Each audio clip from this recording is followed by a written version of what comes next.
Palavra da Verdade, com Hernandes Dias Lopes. E o texto que eu quero repartir com vocês está na primeira carta de Paulo aos Tessalonicenses, capítulo 4, versos 13 a 18. Abra sua Bíblia comigo nesta passagem. 1 Tessalonicenses 4, 13 a 18. Lido o texto, mantenha sua Bíblia aberta comigo nesta passagem, por gentileza.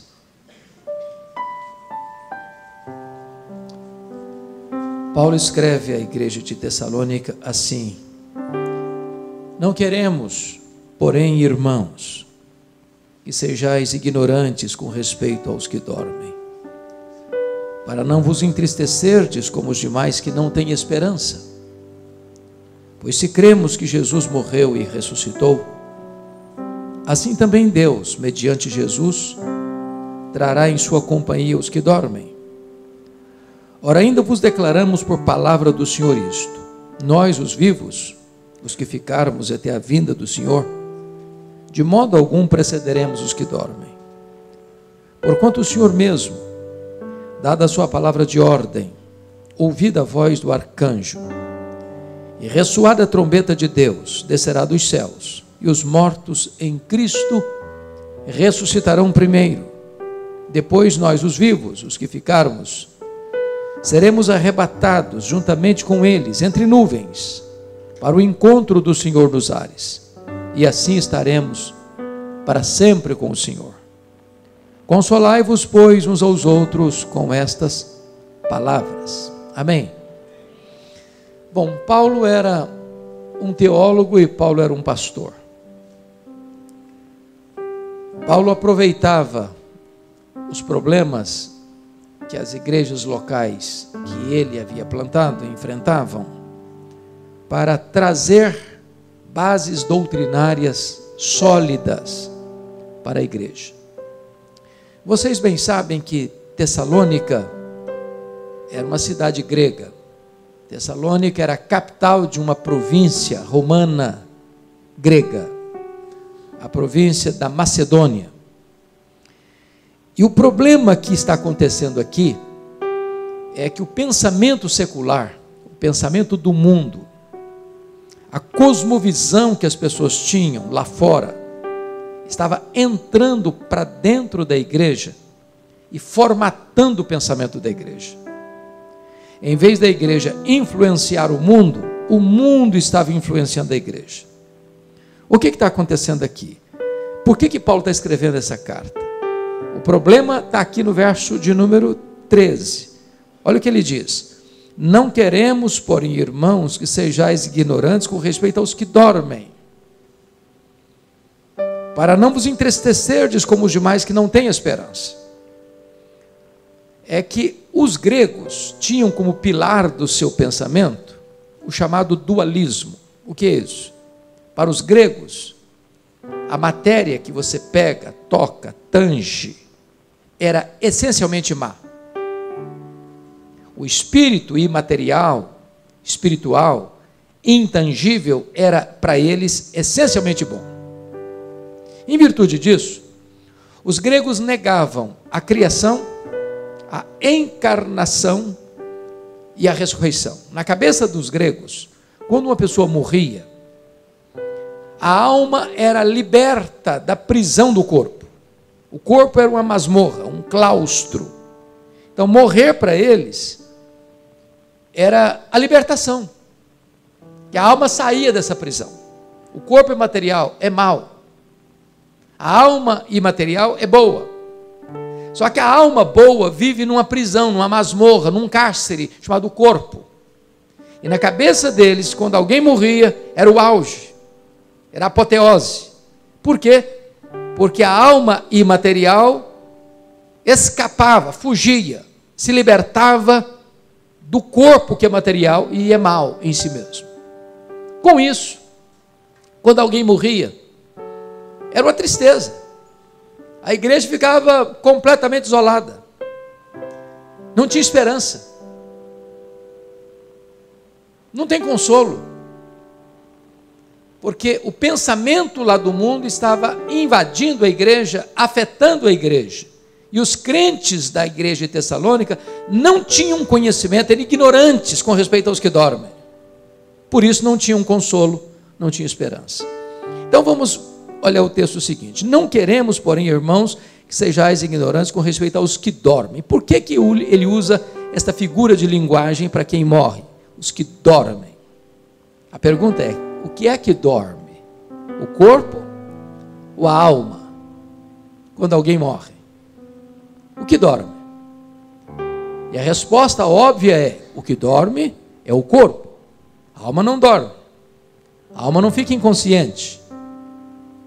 Quando um crente morre, o que acontece? A Bíblia diz que morrer, lá em 2 Coríntios 5,8, é deixar o corpo e habitar com o Senhor. Morrer, em Filipenses 1,23, é partir para estar com Cristo, o que é incomparavelmente melhor. Por exemplo, quando Jesus morreu na cruz, qual foi a sua última palavra na cruz? Pai, nas tuas mãos entrego o meu espírito.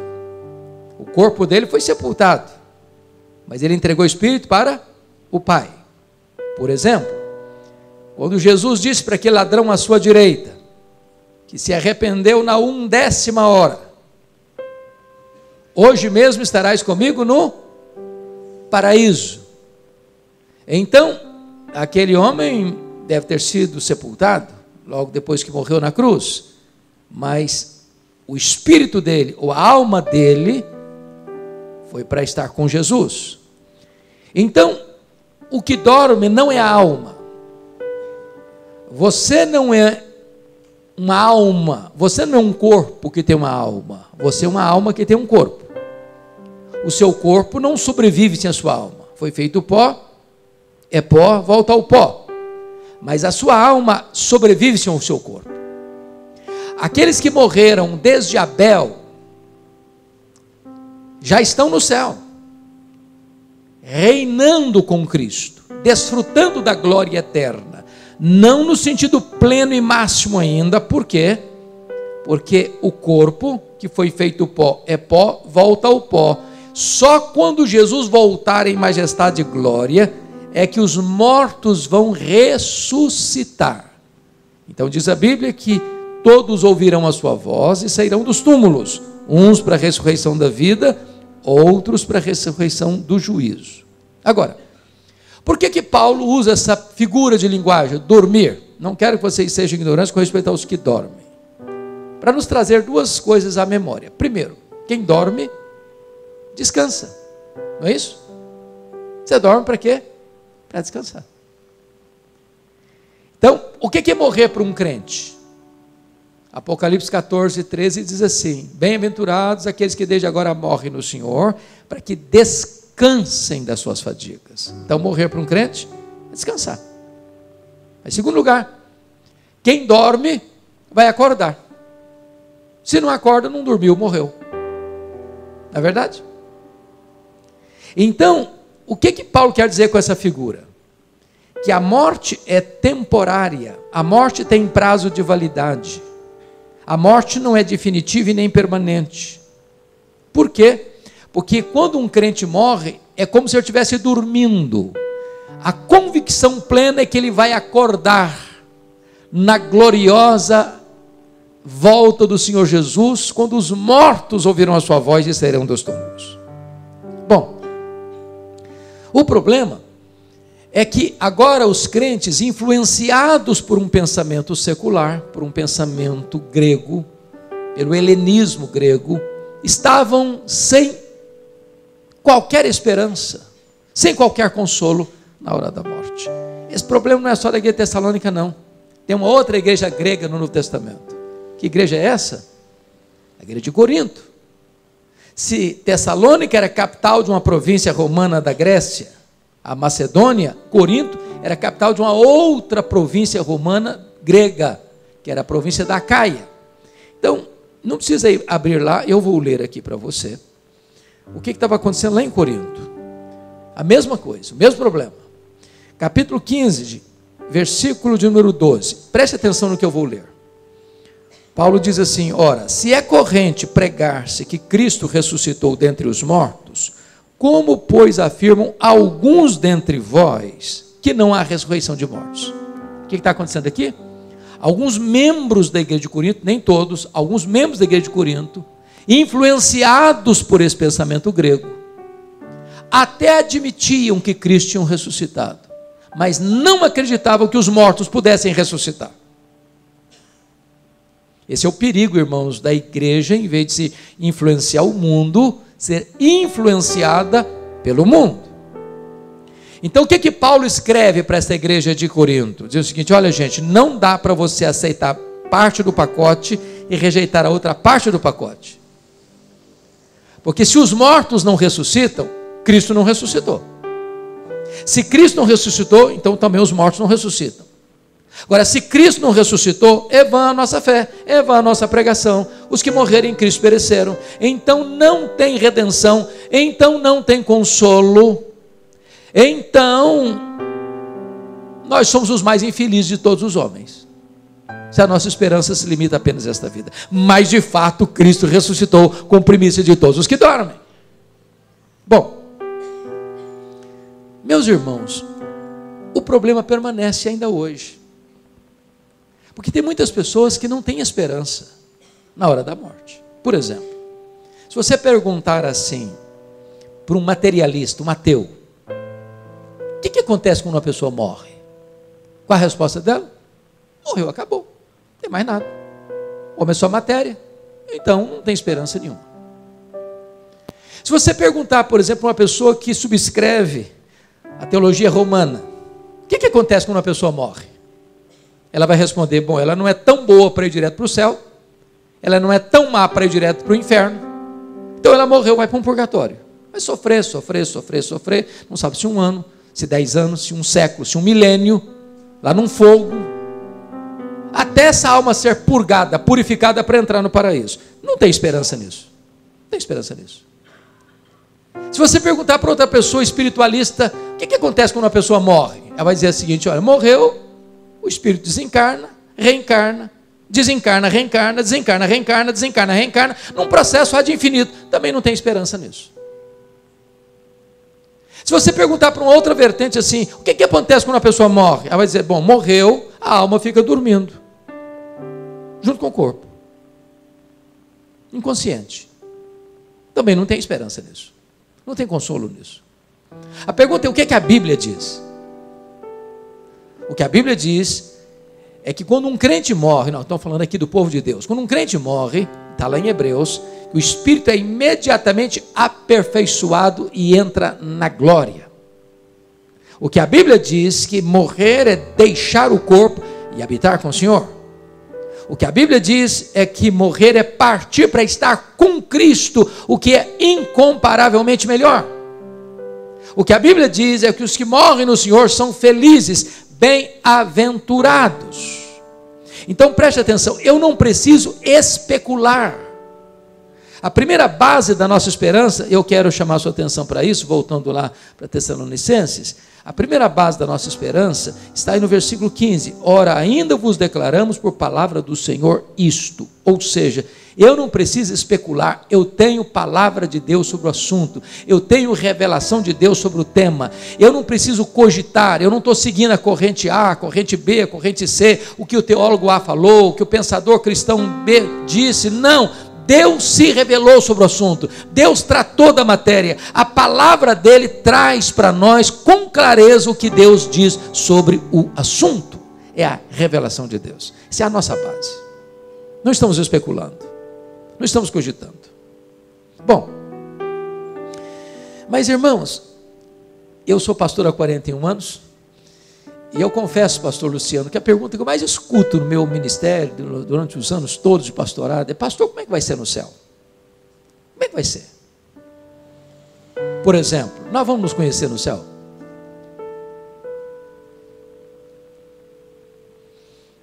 E a resposta óbvia é: claro que nós vamos nos conhecer no céu. É claro. Aqui nós conhecemos em parte, lá conheceremos como somos conhecidos. Aqui vemos como embaçado, como espelho do primeiro século. Lá veremos face a face.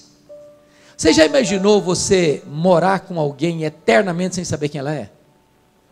Não faz sentido isso. Alguém diz, não, pastor, mas se nós vamos nos conhecer no céu, deve ser muito triste, porque se eu chegar lá e a minha mãe não estiver lá? E se eu chegar lá, meu pai não estiver lá? E se eu chegar lá, meu marido ou minha esposa não estiver lá? E se eu chegar lá, meu filho e minha filha não estiver lá? Aí perdeu a graça. Bom, a Bíblia diz que no céu não vai ter nenhum naipe, sombra de tristeza. Deus vai enxugar dos nossos olhos toda lágrima. Então não vai ter lembrança de nada daquilo que possa trazer para nós tristeza. Segundo, lá no céu, nós não vamos viver na mesma forma que vivemos aqui. Por exemplo, lá no céu nem se casa, nem se dá em casamento. Às vezes eu vejo em alguns funerais algumas cenas quase engraçadas, que não dá para nada ser engraçado num funeral, mas quase engraçada. 50 anos de casado, aí um parte primeiro. Aí quem ficou fica alisando a mãozinha gelada de quem partiu, e dizendo, daqui a pouquinho eu vou também. Passando a imagem que vai continuar o casamento no céu. Não, não existe isso não. Casamento é só para esta vida. Aproveita, que é só agora. Alguém disse, ufa, até que enfim também, né? Que pena, podia demorar mais. Não, é só para aqui. É até que a morte os separe. Então não tem esse negócio de casado para sempre. Casar é só para aqui. Só para aqui. Segunda coisa, lá no céu, nós não vamos ser famílias como somos aqui. Ou seja, você não vai amar, embora vai saber, mas quem foi aqui, seu pai, sua mãe, seu marido, sua mulher, seu filho, sua filha, você vai amar Abraão, Isaac e Jacó. Mas você vai reconhecer quem foi Moisés, quem foi Elias, os discípulos reconheceram no Monte da Transfiguração. Você vai saber quem foi Abraão, Isaac e Jacó. Lá seremos uma única e só família, a família do Deus vivo.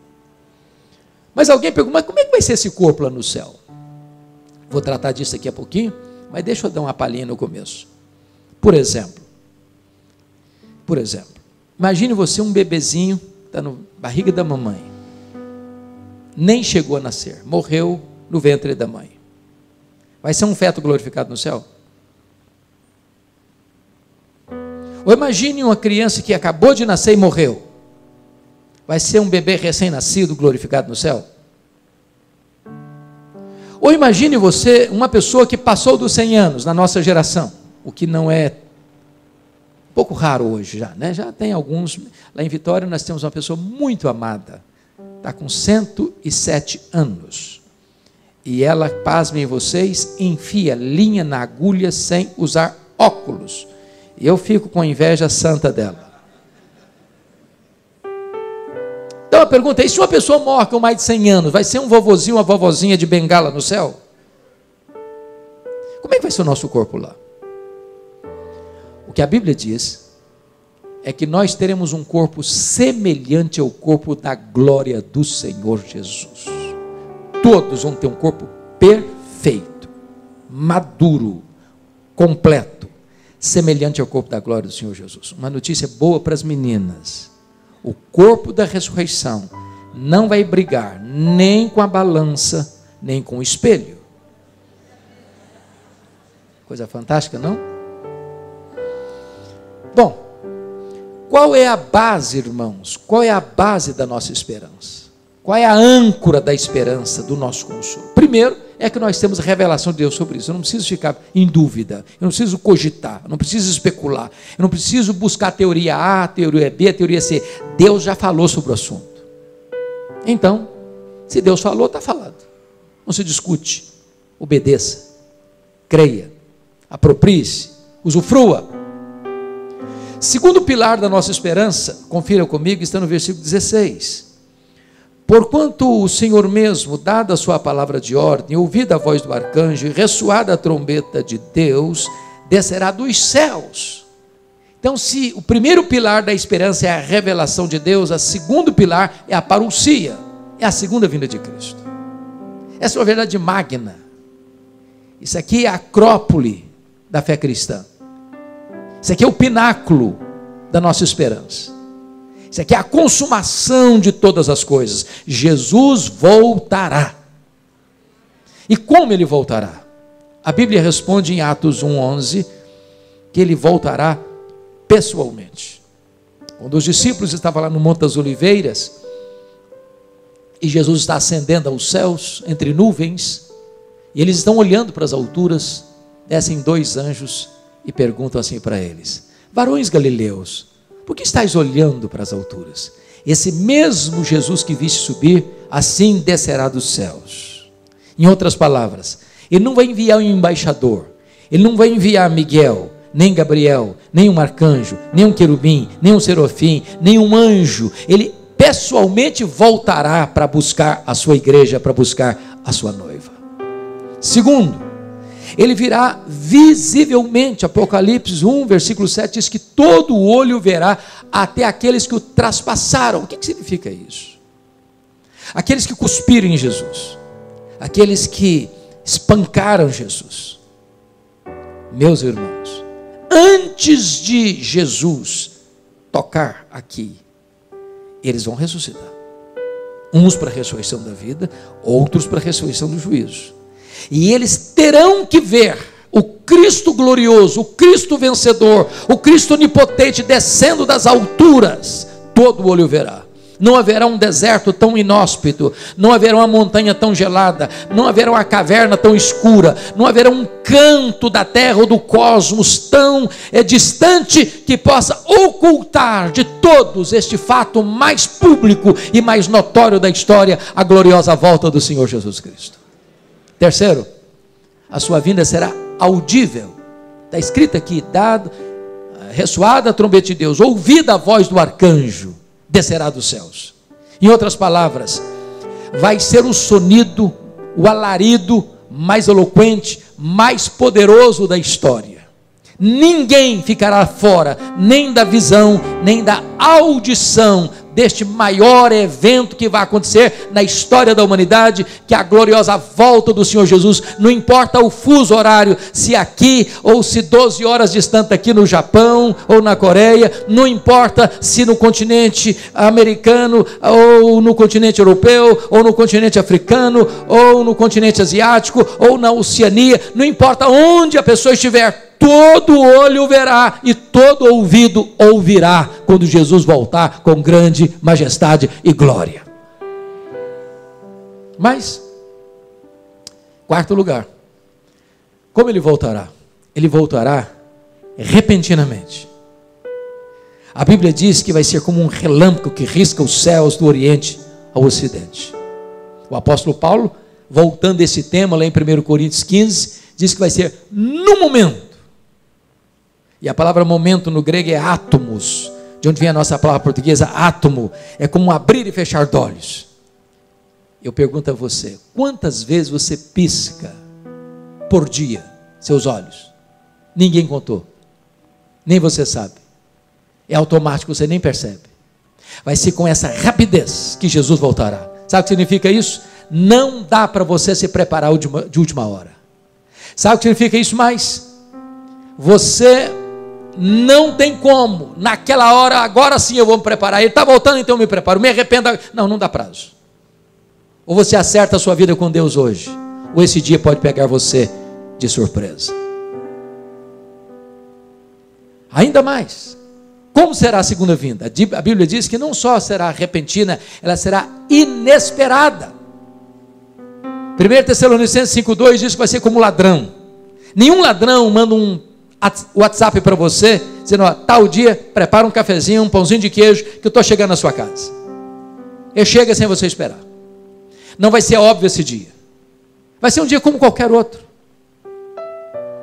Você vai levantar para ir para o trabalho, você vai levantar para levar filho para a escola, ou você vai levantar para viajar, ou você não vai levantar, você vai estar dormindo, ou você vai estar no meio da sua atividade. Vai ser assim, sem qualquer aspecto. Não é hoje, não tem que ser hoje. Muita gente tentou fazer isso. Não, Jesus vai voltar no dia tal, e aí bota a roupa branca, sobe para um alto monte. Todos fracassaram e todos fracassarão se marcarem, porque esse dia está na agenda do Deus Pai, e só Ele conhece, e você e eu não sabemos, mas Ele voltará inesperadamente.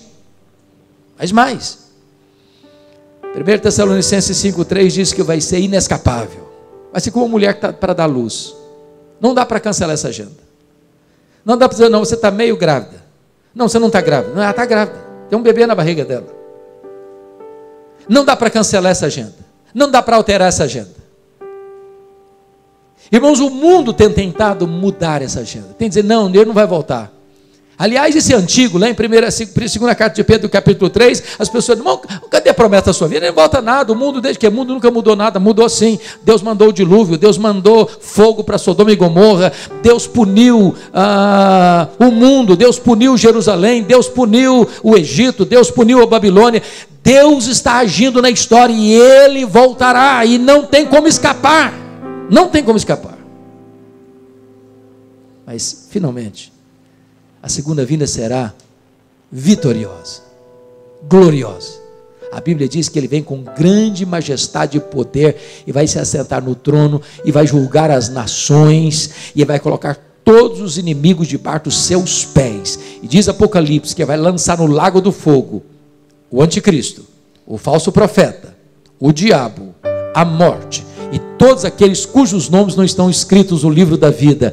E então Ele vai entregar o reino ao Deus e Pai, e a sua vitória vai ser retumbante e completa, e nós reinaremos com Ele pelos séculos dos séculos. Amém. Essa é a nossa esperança, irmãos. Essa é a nossa convicção. Jesus vai voltar. A nossa pátria não é aqui. Nós nascemos de cima e nós iremos para cima. A nossa herança está lá, a nossa pátria está lá, a nossa casa permanente está lá, o nosso Deus está lá, e é para lá que você e eu iremos por toda a eternidade. Terceiro pilar da nossa esperança. Confira comigo o versículo 16, a parte B. E os mortos em Cristo ressuscitarão primeiro. Então, primeiro é a revelação, segundo é a parousia, terceiro é a ressurreição. Meus irmãos, a grande pergunta então, voltando, é: como é que será esse corpo da ressurreição? Porque notem vocês aqui, por favor, preste atenção nisso. E os mortos em Cristo restarão primeiro. Primeiro em relação a quem? Há uma vertente teológica que diz que é primeiro em relação aos outros mortos não crentes. Não é isso que Paulo está falando aqui. É só ler o texto. E os mortos em Cristo restarão primeiro. Depois nós, os vivos, os que ficarmos, seremos arrebatados. Ou seja, é primeiro em relação aos vivos serem transformados, e não primeiro em relação a outros mortos que ressuscitarem em outro tempo. Não, a ressurreição dar-se-á no momento. Todos ouvirão sua voz e serão dos túmulos. Uns para a ressurreição da vida, outros para a ressurreição do juízo. Então, primeiro ponto que eu quero dizer aqui. Não tem prejuízo nenhum para um crente que morre no Senhor. Por quê? Primeiro, ele já começa a desfrutar o céu. Segundo, quando Jesus voltar, a prioridade não é os vivos que estiverem serem transformados. A prioridade é os que morreram vão ressuscitar primeiro. Só depois os vivos vão ser transformados. Então não tem motivo para um crente ficar desesperado, sem esperança, ou triste, como os demais que não têm esperança. Quem morre no Senhor já vai para o céu primeiro. Quem morre no Senhor ressuscita antes dos vivos serem transformados. Então vamos entender isso aqui. Quando Jesus voltar, Ele vem com todos aqueles desde Abel que já estão lá com Ele. Esta alma glorificada volta com Ele entre nuvens com grande poder e majestade. E então aquele corpo que estava no pó é pó e voltou ao pó. Ao ouvir a voz do arcanjo, ressoada a trombeta de Deus, ouvindo a voz dele, ressurge dos mortos, com um corpo, diz a Bíblia, imortal, incorruptível, poderoso, glorioso, espiritual, celestial, semelhante ao corpo da glória do Senhor Jesus. E este corpo glorificado então sobe e encontra com aquela alma que desceu, e agora sim se junta o corpo e a alma glorificado, e assim plenamente glorificado estaremos para sempre com o Senhor. A pergunta é: como é que vai ser esse corpo. Vamos para 1 Coríntios 15, porque lá Paulo responde isso de maneira linda e brilhante. Abra lá comigo, depois a gente volta para cá para encerrar. 1 Coríntios 15. Essa pergunta foi feita para Paulo, já lá no primeiro século. Versículo 35, olha aí. 1 Coríntios 15, 35. Mas alguém dirá: como ressuscitam os mortos? Em que corpo vêm? Essa foi a pergunta, é a pergunta de hoje. É a pergunta que eu mais escuto ainda hoje. Como é que vai ser esse corpo? Paulo responde essa pergunta usando 3 figuras, 3 metáforas. Primeira figura da ressurreição, no corpo da ressurreição, é a figura da semente, versículo 36. A segunda figura é a figura da carne, versículo 39. A terceira figura é a figura dos corpos celestes, versículo 40. Então, para Paulo, o corpo da ressurreição vai ser como uma semeadura. Então, me permita dizer isso, vai ter continuidade e vai ter descontinuidade. Por exemplo,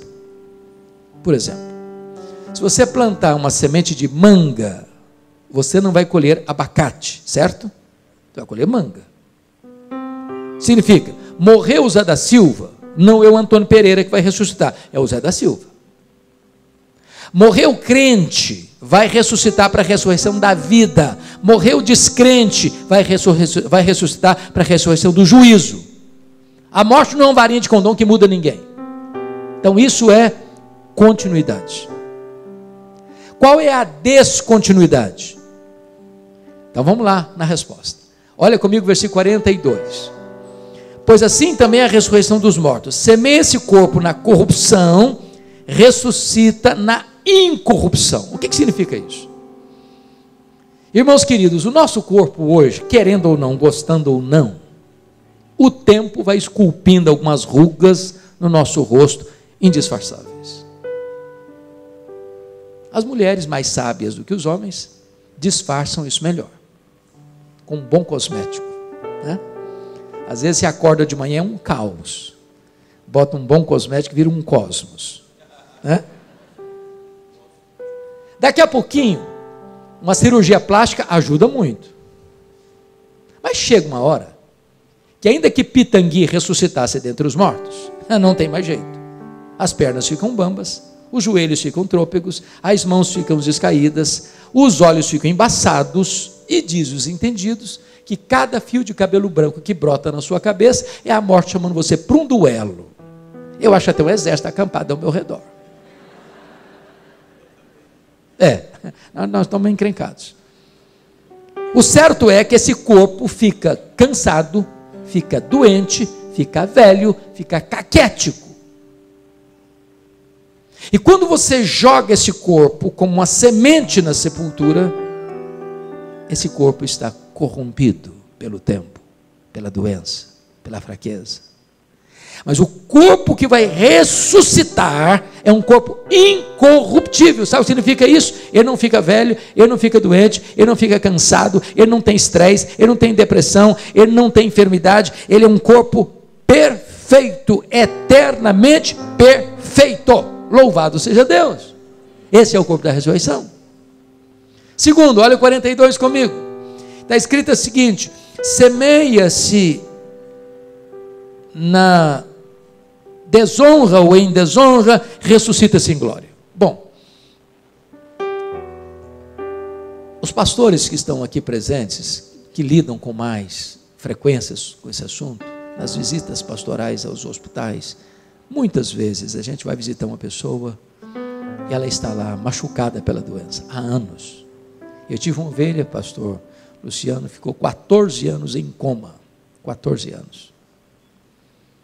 Às vezes eu já visitei ovelhinhas queridas, que a doença foi tão grave, foi tão séria, que a pessoa foi encolhendo, e o corpo ficou murcho, pele e osso. Quando você lança essa semente na sepultura, o corpo está desonrado, pela doença, pela fraqueza, pela dor. Mas diz a Bíblia que o corpo que vai levantar daí é um corpo glorioso. A Bíblia chega a dizer que vai brilhar como o sol no seu fulgor. tanto é fato que quando Jesus apresentou-se a João, seu discípulo mais próximo, lá em Pátimos, o rosto de Jesus, o cabelo dele era branco como a neve, os olhos como chamas de fogo. A Bíblia diz que os pés eram como bronze polido, as mãos sustentavam a igreja, a voz era como voz de muitas águas, o rosto dele brilhava como o sol no seu fulgor, e João caiu como morto aos seus pés. Tamanha glória, o fulgor do corpo glorioso do Senhor Jesus, pois este é o corpo que você e eu teremos na ressurreição. Mas olha o versículo 43, semeia-se em fraqueza, ressuscita-se em poder. Irmãos, o nosso corpo é muito fraco. Pense comigo numa coisa, pense nos animais. Você pega um bezerro, nasce lá no campo, ele nasce meio tronchozinho, tem meio trôpegozinho, daqui a pouquinho já se apruma, daqui a pouquinho já está mamando, daqui a pouquinho já está correndo. Assim acontece com os outros animais. Uma criança, um bebezinho nasce, gente, ele é 100% vulnerável no primeiro dia, ele é 100% vulnerável no primeiro mês, ele é 100% vulnerável no primeiro ano, e é assim. Daqui a pouquinho ele apruma, cresce, vira um adolescente forte, vira um jovem musculoso, ele corre, ele briga, ele luta, ele tem força, ele tem ânimo. Daqui a pouquinho a força vai caindo, daqui a pouquinho vai diminuindo, daqui a pouquinho o cabelo vai ficando branco, daqui a pouquinho a cabeça manda, o corpo não obedece, daqui a pouquinho está andando rápido, mas não anda mais tanto rápido, já começa a andar ralentando a mente, já começa a usar uma muleta, já começa a usar uma cadeira de roda, daqui a pouquinho começa a usar uma maca, fraco. Mas o corpo que vai ressuscitar é um corpo poderoso. Sabe o que significa isso? Jesus com o corpo de glória, ele entrava numa casa com a porta fechada sem abrir a porta. Jesus com o corpo de glória, ele saía aqui de Jerusalém e aparecia lá na Judéia, 153 quilômetros, sem precisar percorrer o trecho. Jesus com o seu corpo de glória, ele foi assunto aos céus entre nuvens. Me permita fazer essa colocação. Sabe qual o tamanho do universo? Ninguém sabe exatamente, mas os cientistas dizem que tem mais de 93 bilhões de anos-luz de diâmetro.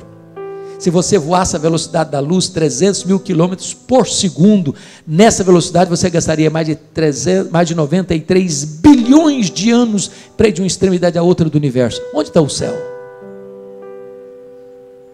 Onde? Se Jesus voltou para o céu na velocidade da luz, 300 mil quilômetros por segundo, depois de 2000 anos ele está logo ali na esquina ainda.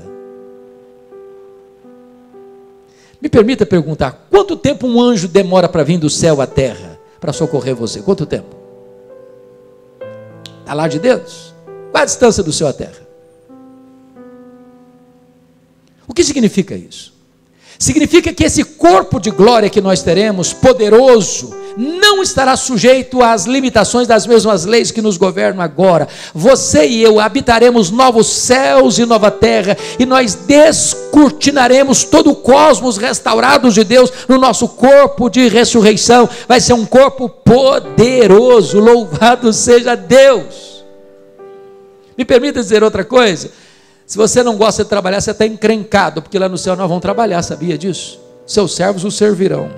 O que me impressiona é que Albert Einstein disse que nesse corpo fraco, que fica caquético, nós não usamos sequer 10% do nosso potencial, já fazemos coisas tão fantásticas. Agora, você já pensou o que você não pode fazer num corpo 100% turbinado pela glória de Deus? Que não fica doente, que não fica cansado, que não tem defeito físico, que não tem limitação? Nós vamos servi-lo e nós vamos explorar todo esse cosmos restaurado de Deus para servir o Rei da Glória. Vai ser assim o corpo da ressurreição.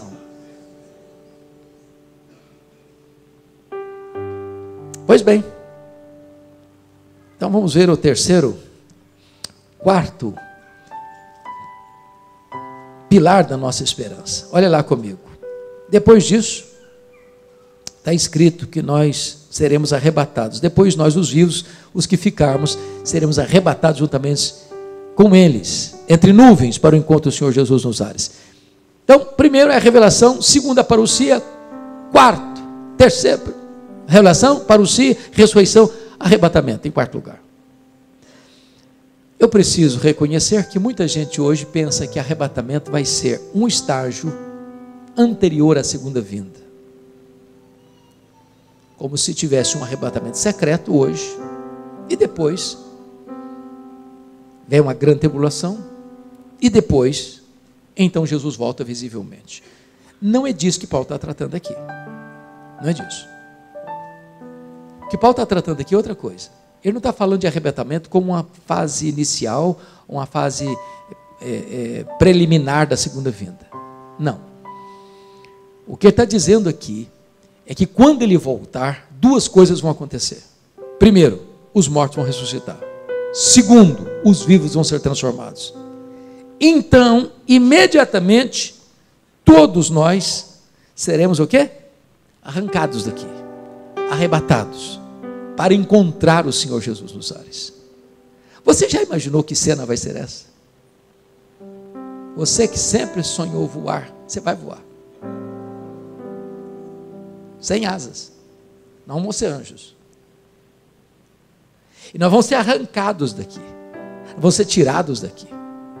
Nós vamos ser arrebatados para encontrar o Senhor Jesus nos ares. Algumas pessoas imaginam o arrebatamento da seguinte maneira. É a fase preliminar para eles. Nós estamos aqui nesse auditório. Eu não sei quantas pessoas nós temos aqui, mas algumas centenas. Aí Jesus volta secretamente. Desaparece aqui 80% do auditório. Aí os 20 que ficam, cadê? Cadê o fulano? Cadê o fulano? Cadê o Beltrano? Para onde foi? Será que foi embora? Some, desaparece. Ou, na linguagem do cântico lá, o mercado está vazio. Pensa num avião. Você está num supersônico, num avião a jato com 400 e tantos passageiros. O piloto é crente. De repente o piloto some, o avião quer desgovernado no ar. Não é propriamente isso que a Bíblia está dizendo. Não. O arrebatamento não é distinto da segunda vinda. É a segunda vinda. O arrebatamento apenas está afirmando que quando ele voltar na segunda vinda, duas coisas vão acontecer: os mortos ressuscitam, os vivos são transformados e arrebatados, e então todos nós agora, formando um só povo, uma só igreja glorificada, seremos arrancados daqui, seremos arrebatados para encontrar o Senhor Jesus nos ares. Essa é a nossa esperança, essa é a nossa base de esperança, essa é a nossa convicção, essa é a glória da promessa de Deus para a sua igreja. E Paulo termina, primeiro, a revelação, segundo, a parousia, terceiro, a ressurreição, quarto, arrebatamento, quinto, a reunião. E assim estaremos para sempre com o Senhor. Não tem despedida, não tem adeus, não tem separação. Por que eu acho bonito isso? A gente vive hoje no mundo da mobilidade, não é verdade? Me permita uma pergunta diagnóstica. Quem mora aqui em Maringá? Levanta a mão, fazendo favor. Obrigado. Quem tem filhos que não moram em Maringá, moram em outra cidade? Levanta a mão. Bastante gente. Quem tem filhos aqui, ou parentes próximos, que moram em outro país que não o Brasil? Levanta a mão. Muita gente. Vocês se encontram de vez em quando só. Vocês têm boas reuniões apenas de forma virtual, com FaceTime. Vocês sentem saudade, não é verdade? Quando nós formos juntos para o céu, não vai ter mais saudade. Não vai ter morando alguém aqui, outro ali, outro lá. Nós estaremos para sempre com o Senhor. Não tem adeus, não tem despedida, não tem tristeza, não tem choro de saudade. Nós estaremos para sempre com o Senhor. Nós veremos a face de Jesus, nós serviremos a Jesus, nós reinaremos com Jesus, nós usufruiremos a glória de Jesus, nós conheceremos mais e mais e mais e mais, sem nunca esgotar o conhecimento de Jesus, e nós estaremos para sempre, onde não tem choro, onde não tem lágrima, onde não tem dor, onde não tem luto, onde a morte já não mais existirá. Esta é a convicção do cristão, esta é a palavra de Deus para você, este é o consolo que Deus traz para a sua igreja. Como é que Paulo começou esse texto? Eu não quero, meus irmãos, que vocês vivam como aqueles que ignoram, que não sabem, que são ignorantes a respeito daqueles que dormem, para vocês não viverem como aqueles que também não têm esperança. Como é que ele termina o texto? Versículo 18: consolai-vos, pois, uns aos outros, com essas palavras. Eu acho isso tão bonito, porque Paulo está sendo teólogo, Paulo está sendo pastor. Em vez de o povo de Deus ficar sem conhecimento e sem esperança, o povo de Deus recebe consolo, e o povo de Deus se transforma em instrumentos de consolação. O mundo está muito machucado, as pessoas estão muito feridas, as pessoas estão muito desesperadas. E sabe, irmãos, não há consolo nem esperança fora do Evangelho. Não há esperança fora de Cristo. Não há esperança fora das promessas da palavra de Deus. Esta igreja é um povo que conhece. Esta igreja é um povo que tem esperança. Esta igreja é um povo de gente consolada. Esta igreja é um povo que há de ser usada nas mãos de Deus como um grande instrumento de consolação em Maringá, em Paraná e no Brasil e mundo afora entre as nações. Que Deus abençoe vocês em nome de Jesus.